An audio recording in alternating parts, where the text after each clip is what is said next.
le monde sait qu'à la mort de Charlemagne, son empire va être divisé, tout comme l'a toujours été la royauté franque. Les Carolingiens vont régner sur l'Europe quasiment, Charlemagne étant empereur d'Occident, de l'an 750 jusqu'au Xe siècle.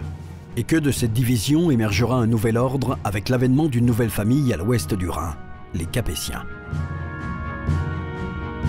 Mais la passation de pouvoir n'a pas été simple et s'étend sur près de 2 siècles.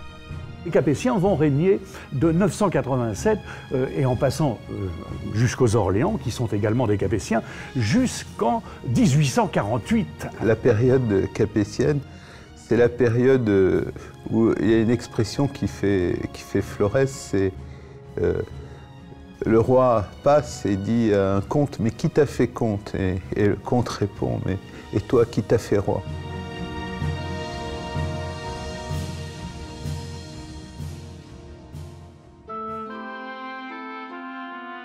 Tout d'abord, un nouvel empereur va succéder à Charlemagne en 814. Aux morts successives de ses fils aînés, le grand Charles répond par la nomination de son dernier fils, Louis, au titre impérial dès 813.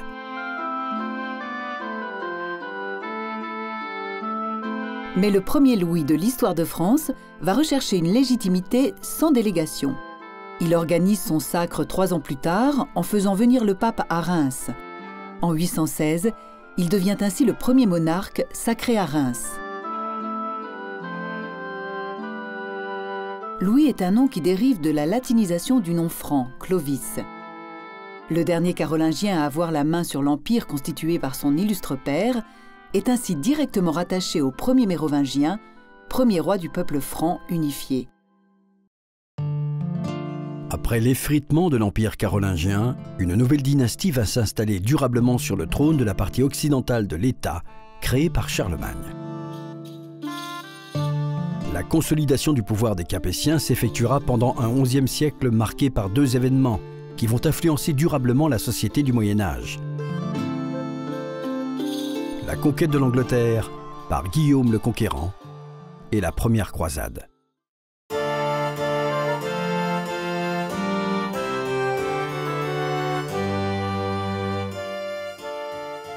La mort de Charlemagne ne marque pas le début d'une chute inexorable sans aucun soubresaut de la part de sa descendance. Son fils Louis consolide dans un premier temps son pouvoir en s'appuyant sur l'Église. De son vivant, on le surnomme le Pieux. La puissance la plus ancienne et la plus stable est celle des évêques. Elle s'organise à partir d'un réseau qui a fait ses preuves, celui des cités construites sur le modèle romain.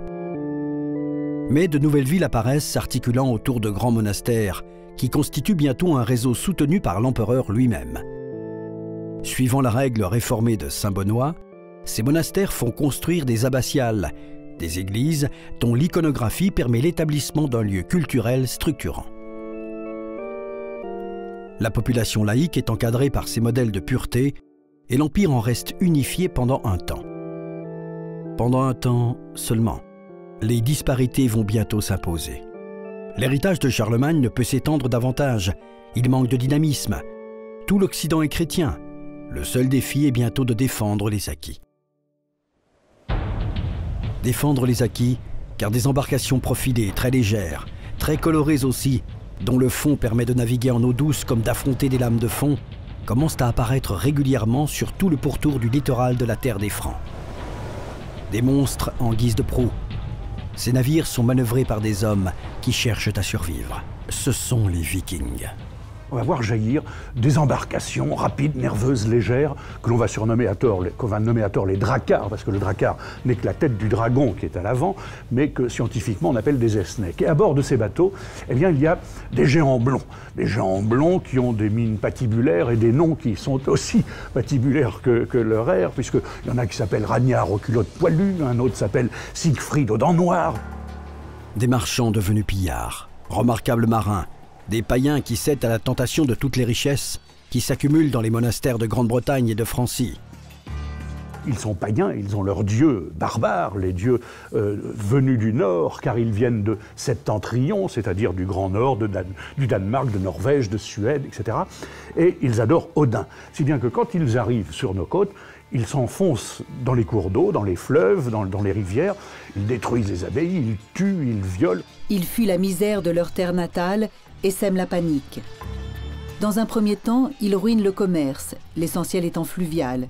Comme c'était de très fins navigateurs, tout le vocabulaire maritime leur doit beaucoup. Le bâbord, le tribord, le haubans, la carlingue, tout ça, ce sont des mots venus des Vikings. Eh bien, ils navigueront jusqu'en Sicile, où ils vont même créer des royaumes, ou jusqu'en Russie. Le mot Ruotsi, qui va devenir Russie, est un mot d'origine viking. Il provoque un terrible exode avec son cortège de famine. S'érigent alors des forteresses de bois et de terre à l'initiative de guerriers locaux et non d'un roi, encore moins d'un empereur, qui perd tout contrôle. Le responsable de cette prise d'initiative locale prend le statut de seigneur. C'est l'amorce de la mise en place d'un nouveau système, le système féodal. Les temps deviennent troubles. Les hommes resserrent les liens de proche en proche par des serments de fidélité. Tout le monde a besoin d'un chef, ne serait-ce qu'un chef de clan.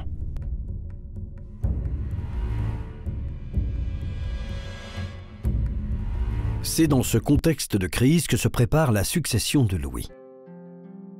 Des tensions apparaissent entre ses trois fils. Lothaire, l'aîné, Louis le Germanique, et, issu de son second mariage, le dernier petit-fils de Charlemagne, Charles le Chauve. Si un rapprochement s'effectue entre deux des frères, ce n'est pas entre les deux issus de la même mère, mais entre les deux plus jeunes au détriment de l'aîné, qui a l'ambition de succéder à son père et à son grand-père comme empereur d'un État digne de ce titre et non morcelé en trois parties. Le conflit n'est pas résolu quand meurt Louis le Pieux en 840. Il laisse en héritage un État désuni par des tensions internes fratricides et menacé par les raids des Vikings venus du nord de l'Europe. En 842, l'alliance entre les deux plus jeunes frères se renforce. Charles le Chauve et Louis le Germanique prêtent réciproquement les serments de Strasbourg, prononcés en langue romane et en langue germanique, afin d'être compris par les troupes de l'Ouest comme de l'Est de la Francie. Lothaire est contraint de céder. S'il conserve le titre d'empereur, il n'est qu'honorifique.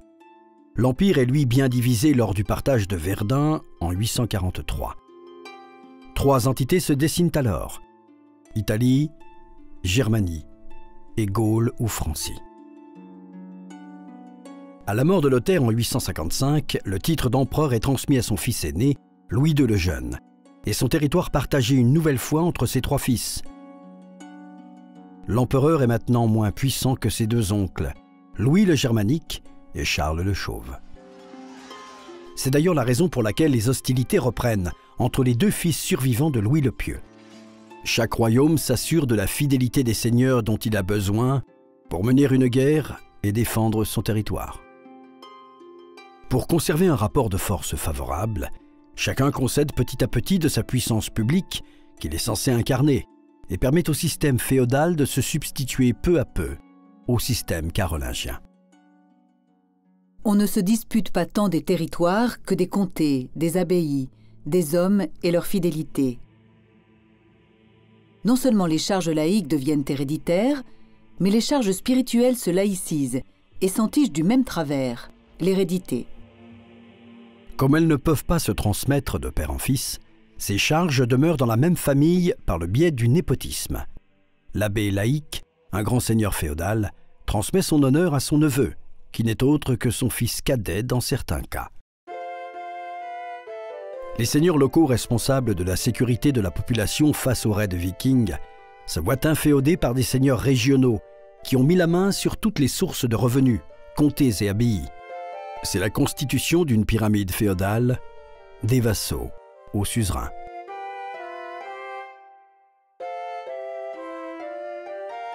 Dans le royaume de Charles le Chauve, un parti d'aristocrates se forme autour de Robert le Fort, comte de Tours et d'Angers, maître d'abbayes considérables et grand chef de guerre. En 864, en échange de sa fidélité, Charles le Chauve lui confie le comté de Paris. Robert le Fort meurt 2 ans plus tard en combattant les Normands. Mais Robert aura une descendance. Hugues Capet, c'est celui qui a été choisi, puisqu'il a été élu par les grands pour devenir roi. Il est de la famille des Robertiens, c'est-à-dire que son ancêtre remonte au milieu du IXe siècle. C'était Robert le Fort, qui avait lutté contre les Normands et qui avait été d'ailleurs victorieux avant de mourir d'ailleurs en 866 et d'ailleurs considéré comme un martyr et connu sous le nom de Maccabée. Et ce Robertien, c'est lui qui est le vrai fondateur de la dynastie. Ses fils ont régné sur le royaume, car la royauté est alors élective. Ce sont eux qui, peu à peu, ça prend énormément de temps. Il y a plusieurs rois, il y a plusieurs dynasties. Et peu à peu, ce sont ceux qui imposent, aidés un peu par la géographie aussi, puisqu'ils sont au centre du royaume, même si leurs terres, à eux, leurs fiefs sont assez petits, et le resteront pendant une centaine d'années. Et ils essayent de s'installer. Le rapport de force s'est de nouveau stabilisé entre Francie et Germanie. Les deux fils de Louis le Pieux se réconcilient. D'ailleurs, en 870, ils se partagent la partie septentrionale du royaume de leur neveu. Si ce dernier conserve le titre d'empereur, son domaine ne peut plus décemment porter le nom d'empire. Longtemps considéré comme avant tout l'amorce d'un déclin, celui de la puissance carolingienne et de l'héritage de Charlemagne, le partage de Verdun est maintenant plutôt perçu comme le début d'une double construction, celle des nations françaises et allemandes. C'est le retour à un cadre politique, économique et culturel aux dimensions plus adaptées aux réalités ethniques. Et c'est donc tout naturellement la part italienne qui se morcelle la première, elle qui n'a pas d'identité à la différence de la Francie, où se regroupent les Francs de l'Ouest, plus latinisés que leurs cousins de l'Est, qui se fédèrent à l'intérieur de la Germanie. À partir de 870, Charles le Chauve peut faire figure de premier roi de France. Il n'en a sûrement pas conscience.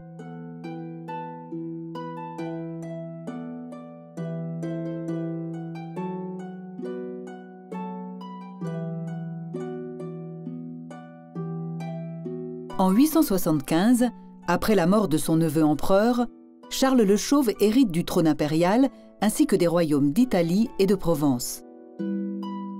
Le jour de Noël 875 à Rome, 75 ans exactement après le couronnement de Charlemagne, il est couronné empereur par le pape. Ce dernier l'appelle au secours 2 ans plus tard, afin de défendre Rome contre la menace des musulmans. Si les raids des Vikings affectent le nord de l'Europe et tout le littoral atlantique, la Méditerranée est sous la menace permanente des raids musulmans. Tandis que le roi de Francie a déjà bien du mal à contenir les assauts des païens du Nord, comment pourrait-il s'aventurer à protéger l'Italie? Si Charles est couronné empereur en 875, il meurt 2 ans plus tard en voulant défendre un territoire qu'il ne peut plus contrôler. Et l'État auquel on donne le nom de Francie s'est déjà réorganisé, non plus autour d'Aix-la-Chapelle, l'ancienne capitale de l'Empire de Charlemagne, mais autour de Reims, de Paris et de Saint-Denis. C'est ici que Robert le Fort s'est implanté solidement et que ses successeurs sauront faire fructifier son héritage. Robert le Fort, c'est le premier des Robertiens. C'est lui qui va avoir le premier l'idée de la supériorité des ducs de France, c'est-à-dire, on pourrait dire d'Île-de-France, qui sont au centre du royaume et qui sont en quelque sorte candidats à la création d'une monarchie française qui sera héritière à la fois de la Gaule romaine et des royaumes francs. Et tout ça va créer véritablement la monarchie française. La Francie ne sera, elle, jamais morcelée et elle aura toujours un unique souverain. Il est déjà trop tard pour que les Carolingiens puissent s'appuyer une bonne fois pour toutes sur la mystique du sacre, ou encore trop tôt, la France étant encore en quête d'identité.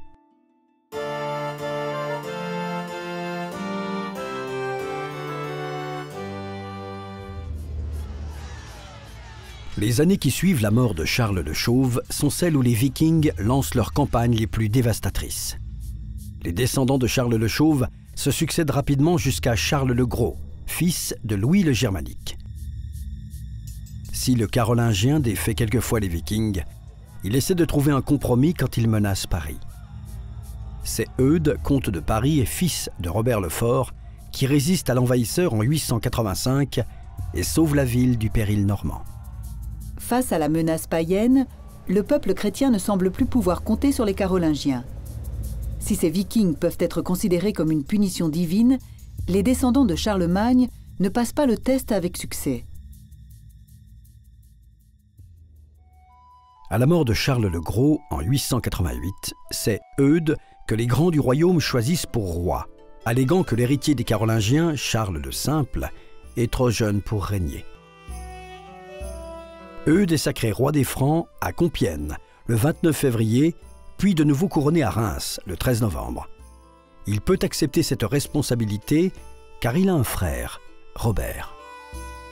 Effectivement, en devenant roi, il concède son comté, mais sa famille peut le conserver par l'intermédiaire de Robert.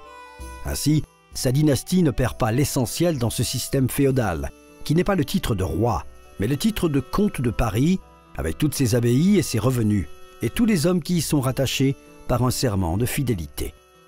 Eudes peut être roi sans cesser d'être chef de clan.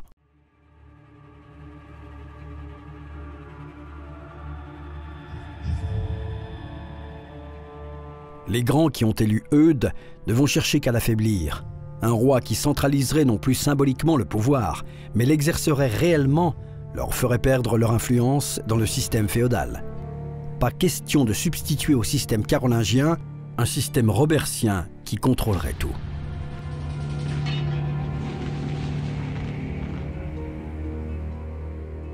À la mort d'Eudes, le Carolingien Charles le Simple récupère le trône.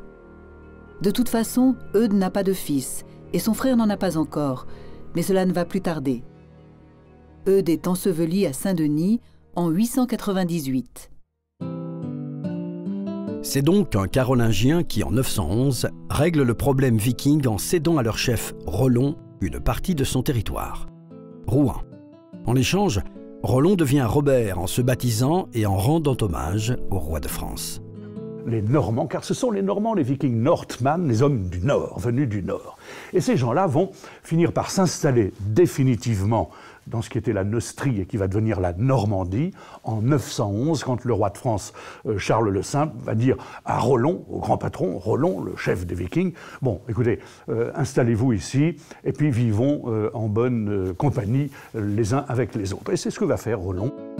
Une grande date pour l'histoire de France et pour l'histoire de l'Angleterre, puisque débute sur cette terre le règne d'une dynastie qui va marquer des deux côtés de la Manche l'organisation politique des deux États en construction. Les Normands, selon la grande tradition voulant que les conquérants soient conquis, ils sont devenus tellement gallo-romains qu'ils ont envisagé des extensions du royaume franc, de leur tradition, de leur qualité de vie, de leur capacité à mettre en valeur les espaces. Et ils ont voulu faire une extension en Angleterre. Charles devient une menace en répondant aux besoins de renouveau de la spiritualité en Occident. Il pourrait mettre à mal un des principes de l'organisation de la féodalité des 9e et 10e siècles, à savoir la laïcisation des charges spirituelles. Les grands féodaux se heurtent effectivement sur le terrain à une contre-offensive menée par un ordre monastique suivant la règle bénédictine réformée et dont la construction de la première abbatiale de la Maison Mère commence à Cluny en 910.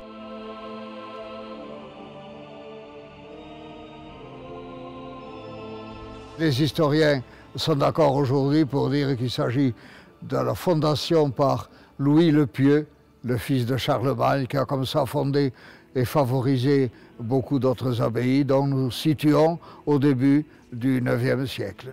Le nouveau départ, ça a été avec l'acceptation ou l'imposition à Moissac de la réforme de Cluny, la grande abbaye bourguignonne, et c'est l'abbé Odilon, 5e abbé de Cluny, qui a mis à Moissac, qui était à ce moment-là en difficulté, un de ses amis, auvergnat comme lui, Durand de Bredon, qui a donc instauré la réforme clunisienne et qui était à l'origine du siècle d'or de l'abbaye des 11e et 12e siècles. Le cloître a été érigé en l'an 1100, il n'y a pas au monde de cloître antérieur. Et puis je attribue cette beauté au fait du nombre et de la qualité des chapiteaux, et en particulier des chapiteaux historiés.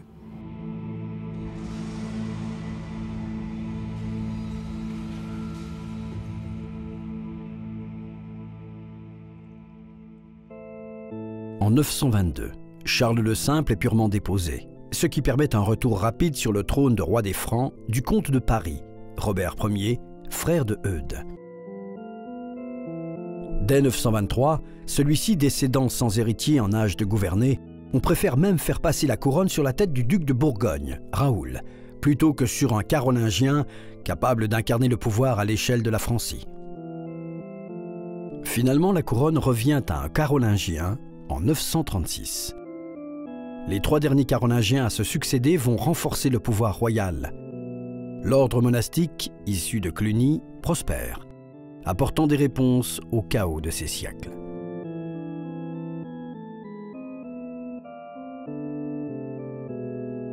La construction de Cluny II débute en 963. Cette abbaye, qui est aux confins du royaume de France et de l'Empire, cette abbaye va essaimer. Les donations vont affluer. Il y a quand même 5000 donations en un siècle. C'est énorme. Bon. Et par conséquent, il n'y a pas que des aristocrates. Bon. Alors, cette abbaye va essaimer, donc avoir des filiales, créer un réseau très centralisé d'ailleurs. Elle va développer en France, dans le royaume de France, une hiérarchie justement, et cette toile d'araignée qui est très importante, qui fait qu'il y a de l'ordre. À l'est du Rhin apparaît un empereur germanique. Othon Ier est élu par ses troupes et couronné empereur des Romains par le pape en 962. Pendant ce temps, les Normands ont appris le français et ne parlent plus que cette langue. L'administration du duché est exemplaire. Ce territoire est en paix. Le dernier carolingien, Louis V, meurt à 20 ans, d'une mauvaise chute de cheval le 22 mai 987. Une dernière fois, plutôt que d'élire son oncle carolingien qui aurait pu devenir puissant, les grands se tournent vers le duc de France, Hugues, que l'on surnomme Capet, en raison de la cape qu'il aime porter. Les Capétiens, la dynastie des Capétiens doit son nom à Hugues Capet, qui a été élu roi de France en l'an 987. Capet parce qu'il portait toujours une petite cape, c'était son surnom, et surnom qui restera d'ailleurs jusqu'à la Révolution, puisque les révolutionnaires diront de Louis XVI « Monsieur Capet », en souvenir de son patronyme. Il datera éventuellement de Robert le Fort, dont j'ai parlé, le premier ancêtre, si vous voulez, celui qui meurt en 866 en luttant contre les Normands, qui aurait obtenu l'année d'avant, en 865, de l'empereur, l'abbaye de Saint-Martin de Tours, comme comte-abbé. Et là était conservée la chape de Saint-Martin. Vous savez, l'histoire du manteau partagée. Et ses fils en ont hérité, et en particulier le père de Hugues Capet, Hugues, qui s'appelait Hugues aussi, et qui est mort quand Hugues Capet avait 15 ans. Et il a transmis à Hugues Capet ce pouvoir.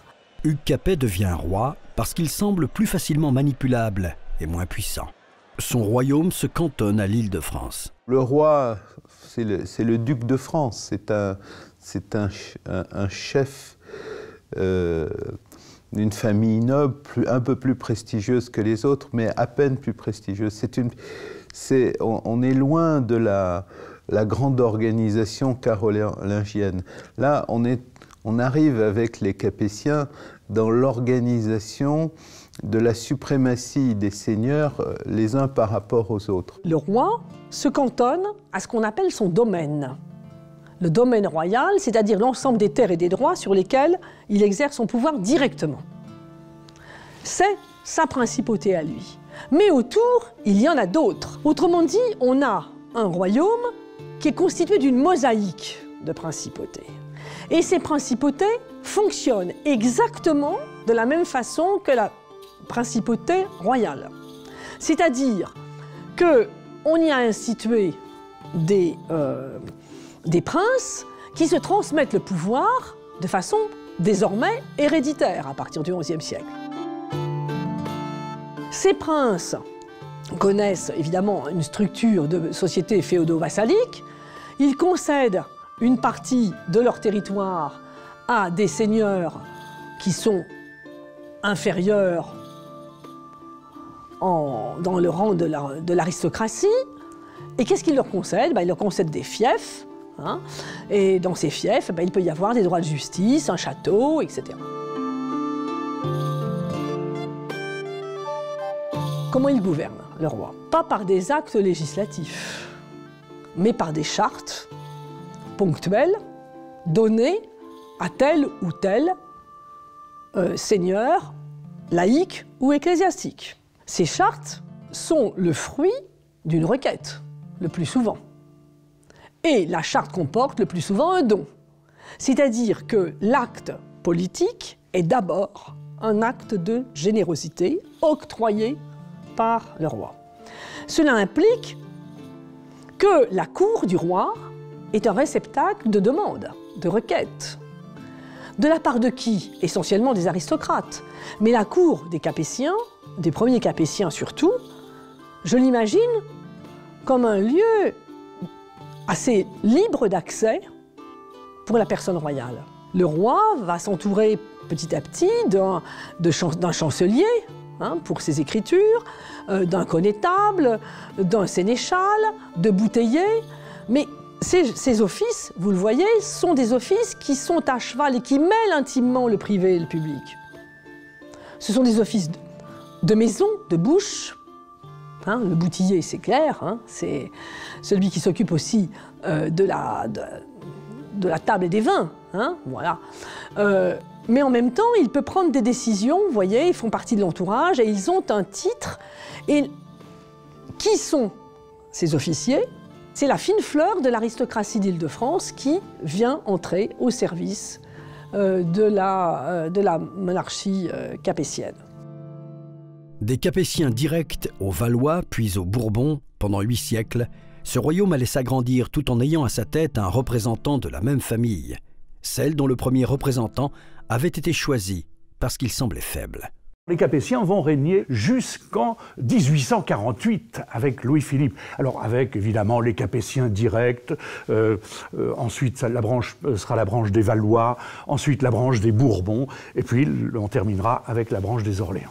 Cette dynastie capétienne, elle durera très longtemps et elle est le fruit de 1000 ans de guerre, de discussions, de désordre et du passage de la Gaule romane à la Gaule franque.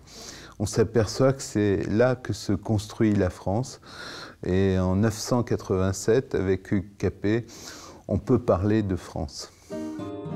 Mais plutôt que de conquérir comme Clovis et Charlemagne, Hugues avait choisi de durer. Il instaure dès Noël 987 la règle de la primogéniture mâle en associant au trône son fils aîné, Robert II. Pendant plus de 2 siècles, les successeurs d'Hugues Capet utiliseront cette stratégie afin de stabiliser le pouvoir et de pérenniser la dynastie. Ils feront sacrer de leur vivant leur fils aîné. Et ainsi vont correspondre pour les siècles à venir 2 idées, l'idée de la France et l'idée du sacre. Désormais, le sacre suit un certain ordre. Autrement dit, chaque fois qu'un roi arrive au pouvoir, il est sacré selon un ordo. Le terme latin est difficile à traduire, c'est un texte qui dit dans quel ordre il faut faire la cérémonie. Il y a un rituel du sacre qui s'est défini, qui a été accentué, qui s'est développé d'ailleurs au cours du XIIIe siècle. Et les rituels font que c'est une garantie de la légitimité. Si on suit le rituel, ce qui en ressort est légitime. Ce sont des choses très difficiles pour nous à comprendre, mais le rituel, c'est fondamental pour le pouvoir politique à l'époque qui nous intéresse. Petit domaine, mais grande idée, qui fera petit à petit son chemin dans un monde féodal instable en recherche d'équilibre. D'autant que le premier Capétien sait s'appuyer sur une réponse de l'Église face à cette instabilité. Il convient dans un premier temps de maîtriser la violence de cette société féodale. L'ordre de Cluny va aussi permettre le développement de ce qu'on appelle la paix de Dieu, qui va devenir d'ailleurs à la fin du XIe et au début du XIIe siècle la paix du roi. Qu'est-ce que c'est que la paix de Dieu? C'est de développer, alors avec l'épiscopat d'ailleurs, il n'y a pas que l'abbaye de Cluny qui est en cause, de développer l'idée qu'il y a des violences qui ne doivent pas être commises quand elles sont destinées par exemple contre les clercs, contre les biens des clercs, les sacrilèges, les marchands, les femmes mariées et pucelles, défense de la femme donc, les maisons et les incendies. Donc il n'y a pas que, si vous voulez, l'aspect purement religieux. C'est une mise en place d'un code de ce qui est licite et de ce qui est illicite comme délit. Et ça donne à ces délits un caractère public. Le mouvement de la paix de Dieu, qui s'officialise à Charroux en 989, propose une organisation sociale reposant sur 3 ordres. Le rôle social des chevaliers est de protéger ceux dont les rôles sociaux sont de travailler et de prier. Pour les opposer aux hommes du clergé ou aux paysans qui sont les travailleurs de la terre, eh bien, ces gens, les chevaliers, sont des gens qui sont dans l'armée, ce sont des militaires qui défendent leur seigneur et qui sont naturellement, pour les différencier également, des fantassins équipés d'un cheval. On dit aussi que ce sont des cavaliers. Et c'est devenu un titre de noblesse, chevalier, titre qui va rester héréditaire, car on pouvait devenir chevalier de père en fils, à condition toutefois de passer dans cette merveilleuse cérémonie qui était l'adoubement. L'Église s'était aperçue que si on privilégiait toujours les guerriers les plus forts, les plus courageux ou les plus malins, eh ben on n'aura pas forcément des seigneurs vertueux. Et donc cette idée d'avoir des gens qui seraient élevés selon un code éthique, comme on dirait de nos jours, qui seraient à la fois distingués parmi les guerriers, parmi les meilleurs guerriers, mais comme ayant un corps de règles. On dirait il faut qu'ils apprennent aussi la déontologie de la guerre. Et c'est à ce moment-là qu'on a créé les règles chevaleresques. Lorsqu'on était reçu chevalier, lorsqu'on était fait chevalier, eh bien on était à la fois reconnu comme quelqu'un de courageux, mais aussi quelqu'un qui avait une formation morale et religieuse. L'an 1000 approche alors. De plus en plus de prédications annoncent l'Apocalypse 1000 ans après la mort du Christ. En ces temps troublés sur le plan politique, les angoisses n'en sont que plus exacerbées. La conjoncture économique, sociale et culturelle est pourtant favorable. Il y a eu un an 1000 troué par les terreurs de l'an 1000, la comète donc 2014, des famines, des agressions diverses et variées. Bon. Moyennant quoi, on a aussi assis parallèlement une historiographie fondée sur l'idée que la société féodale était née. Et actuellement, on arrive à une solution que, finalement, la société féodale avait des origines beaucoup plus lointaines dans l'Empire carolingien, dans le monde, dans la société carolingienne même, et que, en fait, c'est une révolution lente. C'est à partir du règne de Robert II qu'on commence à attribuer aux Capétiens des pouvoirs thaumaturgiques, des dons miraculeux capables de guérir les écrouelles, fistules purulentes dues à une maladie d'origine tuberculeuse. Ces guérisons lui valent le surnom de Robert le Pieux. Son fils Henri Ier, qui l'a fait sacrer de son vivant, lui succède en 1031. Ce pouvoir thaumaturgique est né, on ne sait pas exactement quand, mais on va dire au cours du XIe siècle, probablement à la fin du XIe siècle. Il y a bien eu, sous Robert le Pieux, donc là on est vers 1030, des récits de miracles du roi, mais qui ne sont pas des miracles. Bon, il aurait rendu la vue à un aveugle. Bon, il y a un témoignage, un seul, qui est celui d'Elgaud de Fleury, un seul manuscrit. En fait, petit à petit, le miracle royal se focalise sur la maladie des glandes du cou qu'on appelle les scrofules, les scrofuleux donc. Et c'est un miracle qui se poursuit jusqu'à la fin de la dynastie des rois de France, c'est-à-dire que Charles X a encore guéri les écrouelles. L'origine de cette croyance, elle se situe à Coberny, où il y aurait eu un loup à la fois bénéfique et maléfique, qui aurait donné la maladie des scrofules donc, aux héritiers des Carolingiens pour favoriser les Capétiens. Convertis au christianisme, sous l'impulsion des ducs, les Normands construisent églises et abbayes, et leur foi toute récente n'est pas pervertie.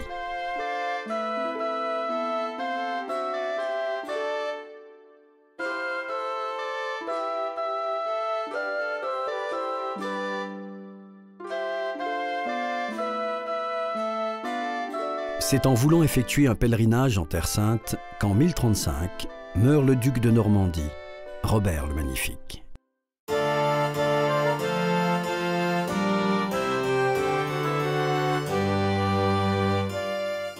Le fils de Robert le Magnifique, Guillaume, est né en 1028. Cet héritier de 7 ans est donc un bâtard.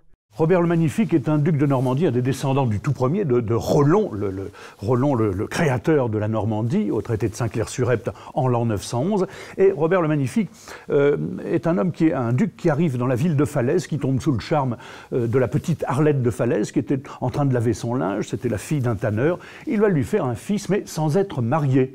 Il se mariait à la mode danoise, on disait, à la mode des Vikings, c'est-à-dire elle était sa maîtresse. Et ce fils va devenir un bâtard, forcément, puisqu'il n'avait pas de parents légitimes, de maman légitime, reconnue par l'Église, et ce bâtard sera prénommé Guillaume. Il ne lui reste plus que sa famille maternelle. C'est elle qui le sauve des querelles de succession. Il ne grandit pas cloisonné dans le palais ducal, mais au milieu de son peuple, et c'est de là qu'il tire sa crédibilité pour récupérer son duché. Il s'appuie sur ce peuple et sur l'Église, à qui il distribue des biens conséquents.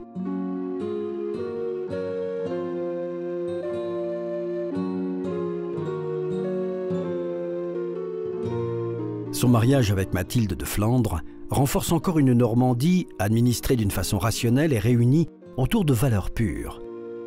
La Normandie est déjà un État moderne. Guillaume est un bâtard, mais il connaît le respect, notamment celui du droit féodal. Ainsi, il ne profite pas d'une victoire sur le comte d'Anjou soutenu par le capétien Henri Ier de France pour réclamer plus que ce que la logique féodale lui permet de réclamer. Il montre l'exemple du comportement à adopter dans ce monde féodal en pleine construction. Il respecte la légitimité des autres éléments de la pyramide et en premier lieu, celle de l'élément capétien. Sa puissance et son dynamisme font de l'ombre à Henri Ier et incitent le roi d'Angleterre, Édouard le Confesseur, sans successeur et ayant fait vœu de chasteté, à proposer sa couronne à Guillaume, en qui il reconnaît un digne successeur afin de poursuivre la construction de l'État anglais.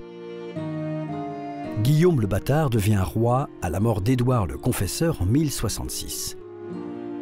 Un homme persiste pourtant à se dresser face au destin de Guillaume. Harold, frère de la reine, et exerçant le pouvoir réel en Angleterre à la fin du règne, s'empare de la couronne. Tout autant que la logique féodale, Guillaume tient aux valeurs qui lui sont associées. Il se doit de respecter la promesse faite à un homme aussi vertueux qu'Édouard le Confesseur et de récupérer son héritage.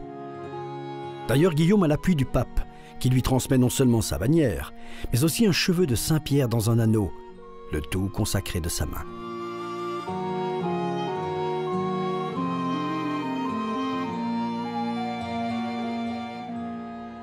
C'est une croisade avant l'heure que Guillaume prépare méticuleusement avec tout son peuple.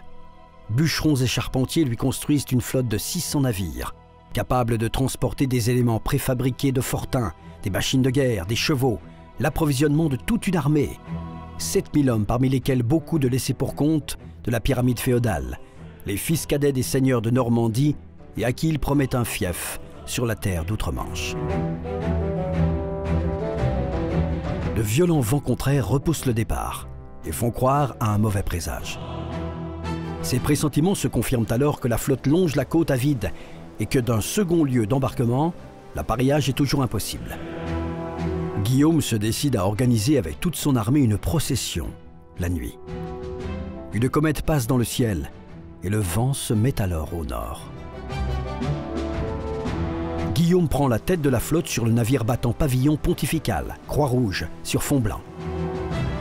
Le vaisseau amiral est si puissant qu'il arrive seul à l'aube, en vue des côtes anglaises.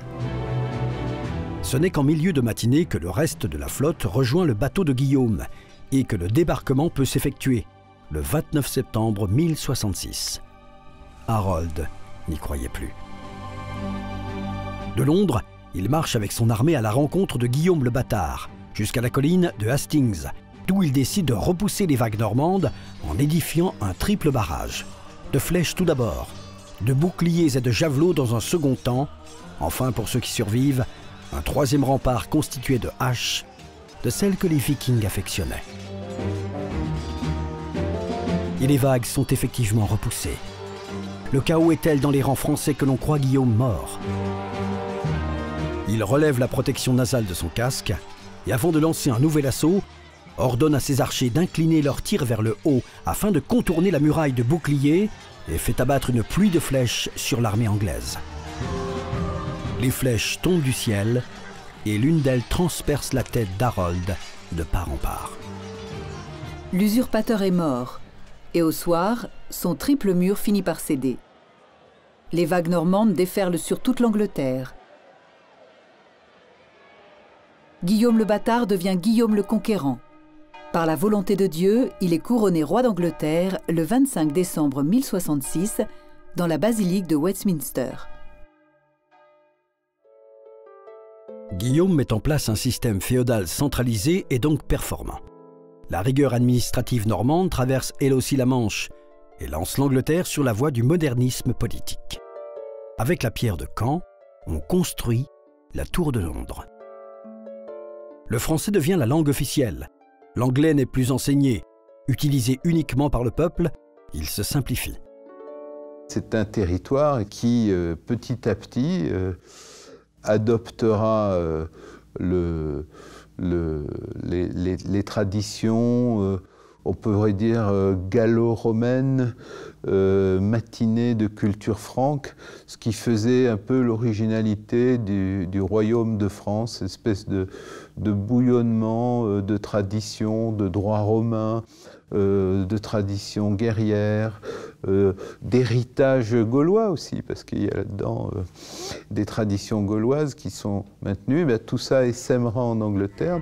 C'est pourtant durant le règne de Guillaume que les tensions entre le royaume d'Angleterre et celui de France apparaissent, pour s'éterniser pendant plusieurs siècles.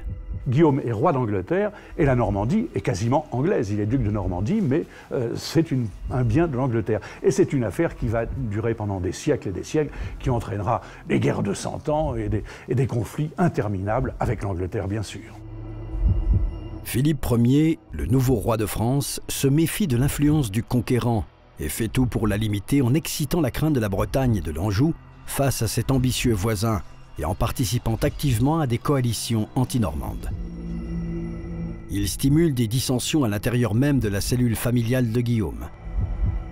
20 ans de cette politique excèdent le conquérant. Guillaume prend conscience de l'impossible cohabitation entre les deux royaumes.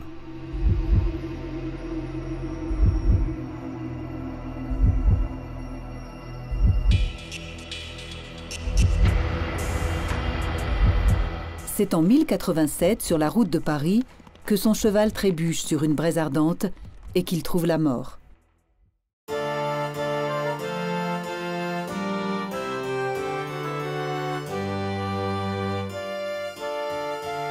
Parallèlement au renouveau spirituel insufflé par Cluny, une réforme profonde de l'Église chrétienne d'Occident s'organise officiellement et vigoureusement à partir de Rome, avec en 1073 le début du pontificat de Grégoire VII.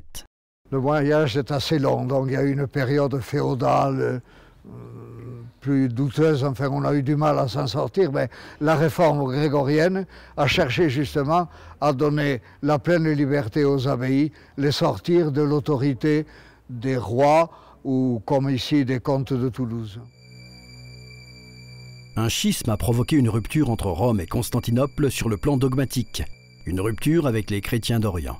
Ce qui n'empêche pas les alliances militaires entre chrétiens face à une menace extérieure à la communauté. Or, l'empereur d'Orient a besoin d'aide. Cet appel au secours va converger avec la volonté farouche de l'Église de réformer la société de l'Occident chrétien. En novembre 1095, le pape Urbain II organise un concile à Clermont qui réunit quelques 200 prélats, les principaux hommes influents sur le plan spirituel en Occident. Ils viennent de France, d'Espagne, d'Italie, d'Angleterre. Aucun ne vient de l'Empire germanique. L'autorité de cette Église qui se réforme a heurté les sensibilités des empereurs germaniques. Le but est de renforcer la paix de Dieu qui n'est guère respectée. À la fin du concile, Urbain II lance dans un prêche en plein air l'idée de la première croisade. Il s'agit de libérer la Palestine aux mains des musulmans depuis 638, de reconquérir les lieux saints qui ont vu vivre et mourir le Christ. Mais pour les musulmans aussi, Jérusalem est une ville sainte. Et pourquoi une croisade? Parce que depuis la mort du Christ, tout le monde vivait en bonne ambiance là-bas à Jérusalem, les Juifs, les musulmans, les chrétiens, tout le monde vivait en bonne ambiance et il ne se passait rien de dramatique. Si ce n'est qu'à ce moment-là, à la fin du XIe siècle, Jérusalem est envahie par des Turco-mongols. Et ces Turcs vont massacrer autour d'eux les musulmans, autant que les Juifs, autant que les chrétiens. Et ça va se savoir évidemment sur le continent, chez nous. Et à ce moment-là, on se dit, il faut aller aider les chrétiens à Jérusalem et profitons-en donc pour délivrer le tombeau du Christ qui maintenant est aux mains des infidèles. Une tournée de propagande s'organise. Elle reprend comme un leitmotiv des exemples du comportement immonde de ces musulmans considérés comme des païens idolâtres qui massacrent des chrétiens, tout comme les Romains l'avaient fait avant eux aux origines de la chrétienté. Des discours sur la fin des temps apparaissent. Des illuminés ou des visionnaires reprennent en l'amplifiant le message envoyé par l'Église officielle. La dernière bataille de l'histoire est pour maintenant. L'idée de croisade combine la notion de pèlerinage en vue de racheter ses péchés et celle de guerre sainte, une guerre pour laquelle la violence est pardonnée. Il est possible maintenant d'être chrétien et chevalier. La violence du monde féodal sera canalisée en dehors de l'Occident chrétien et le chevalier servira un idéal, une chevalerie du Christ. Avant, ils défendaient chacun un seigneur terrestre. Maintenant, ils défendent tous le même seigneur. Urbain II fait remonter la logique féodale jusqu'au service de Dieu. Le service de Dieu aura lui aussi sa rémunération, le salut de l'âme. Et puis, si ce n'est les chevaliers francs, les descendants de Charles Martel, qui libèrent Jérusalem, qui pourra le faire? Surtout qu'une rémunération plus matérielle et plus immédiate peut être espérée. Des terres ou tout simplement la fortune, mais bientôt des exploits. Jérusalem et les lieux saints sont repris par les croisés en 1099. Les croisades donnent naissance à une nouvelle chevalerie avec un code et un principe de base, l'honneur. Le croisé est marqué du signe de la croix. Le capétien Philippe Ier, bigame excommunié, ne peut prendre part à la croisade. L'Occident est composé de différents peuples qui n'ont en commun que le christianisme. La notion de chrétienté naît de l'idée de croisade, de cet ennemi d'une autre religion. En passant à côté de cette croisade, le capétien devra attendre la prochaine pour retrouver une réelle influence sur le peuple de Francie. De nombreuses motivations ont pu stimuler ces milliers de croisés, de l'aventurier au mendiant, mais tous étaient en quête de spiritualité.